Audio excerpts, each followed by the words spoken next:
За өдрийн мэнд хүргэе ерөнхий сайдад. За гадуур одоо аж ахуй нэгж бизнесүүд бас хомигдож байгаа, үйл ажиллагаанд доголдож байгаа ийм одоо байна. Энэ талаар бас танд мэдээлэл өгөх гэж ойлгож байна.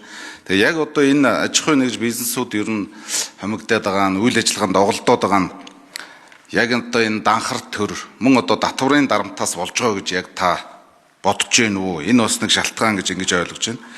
За тэгээ миний асуух гол асуулт бол энэ бизнес салбарууд байгаа. Жишээлбэл одоо барилга, үйлчилгээ, хөдөө аж ахуй гэдэг энэ одоо хамгийн олон ажлын байр бий болгодог энэ салбарууд дээр татварын өөр хувь хэмжээтэй. За одоо хамгийн их орлого олж байгаа, экспорт хийж байгаа энэ уул уурхайн салбарт одоо өндөр татвар авдаг юм уу? Гэх жишээний ийм салбаруудад одоо энэ татварын өөр одоо хувь хэмжээтэй бодлого хэрэгжүүлж ийм арга хэмжээ авч ажиллах бодол байна уу танд? Миний хувьд бол одоо энэ татварын хувь хэмжээнд дээр бас харилцаа адилгүй тогтоож энэ хамгийн олон ажлын байр бий болгож байгаа салбаруудаа бас дэмжиж ажилламаар байна. Ямар ч улс орн одоо хүнд хэцүү цаг үед, багц эзэгтэй цаг үед ажлын байр бий болгох, мөн бүтээн байгуулалт хийх, за одоо ажлын байраа хадгалах гэдэг ийм зүйлүүдийг бол авч хэрэгжүүлдэг. Тэгэхээр одоо дэлхийн нийтээр ч гэсэн бүтээн байгуулалтын зардал өсөж байна. Тэгэхээр одоо Монгол улсад маш их хийх ажил байгаа. Энэ бүтээн байгуулалт, зам барилга хийх ажлуудаа бас яг энэ хямралын үед, энэ одоо эзэгтэй цаг үед хийгээд явах нь одоо дээр гэж харж байгаа. Тийм учраас ер нь энэ салбаруудыг дэмжсэн өөр татварын хувь хэмжээ байх тал дээр ямар бодолтой байна гэдэг асуултыг асууя. За авчрал ерөнхий сайд хариулъя. За үндсэн хууль заасан энэ ялгуурахгүй байх зарчим буюу салбарын татварыг өөр тогтоох нь би буруу гэж үздэг.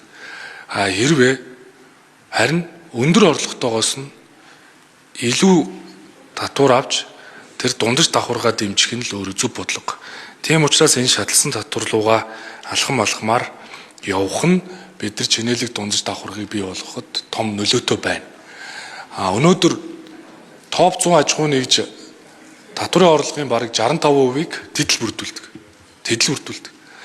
Бид 100 татварын орлогын 65% бүрдүүлдэг шиг олон компани төрөн гараасаа л бодож байгаа. Тийм учраас энэ чөлөөлөгээд байгаа бодлого, энэ зөвшөөрөл, хүнд суртал, дүрм журам, саад тийг, арилгыг, энэ захимжуулъя гэдэг байгаа бодлого бол хувийн хвшилт ээлтэй бодлого. Үүнээсээ гадна илүү олон баялаг бүтээгч нарыг төрүүлэн гаргахын тулд татварын саяын хуулиар жишээ нь одооны 25 оны байдлаар 1.5 тэрбум төгрөгийн борлуулалтаас доош орлоготой 4800 гаруй аж ахуй нэгж бараг 91 тэрбум төгрөгийг хөнгөлт эдэлсэн юм бэл. Нөгөө орон нутагт авж байгаа татварын хөнгөлтийг эдэлсэн 360 гаруй аж ахуй нэгж 42 тэрбум төгрөгийн хөнгөлт эдэлсэн юм бэл. Энэ босхийг 2.5 тэрбумд хүргчүүл 180 мянга гаруй аж ахуй нэгжийг дэмжинэ гэж бодож байна. Маш олон компани төрн гарна гэж бодож байна. Дээрээс нь өмнө нь бол 6 тэрбум хүртэлхтээр бид нар 10% аваад шууд тэрнээсээ дээш бол 25% авдаг байсыг дунд нь 15% гэдээ болгоод эхлэхээр бодтойгоор уул уурхаан бус мөртлөө 6-аас 10 тэрбум төгрөгийн борлуулалтын орлоготой таны хэлж байгаа барилгын бусад салбарыг бодит 300 компани илүү олон ажлын байрыг нэмэгдүүлнэ гэж бодож байна. Тиймээс хөдөлмөр эхэлж байгаа, баялаг бүтээж байгаа, ажлын байр нэмэгдүүлж байгаа компаниудыгаа дэмжиж олноор нь гаргахын төлөө ажиллах нь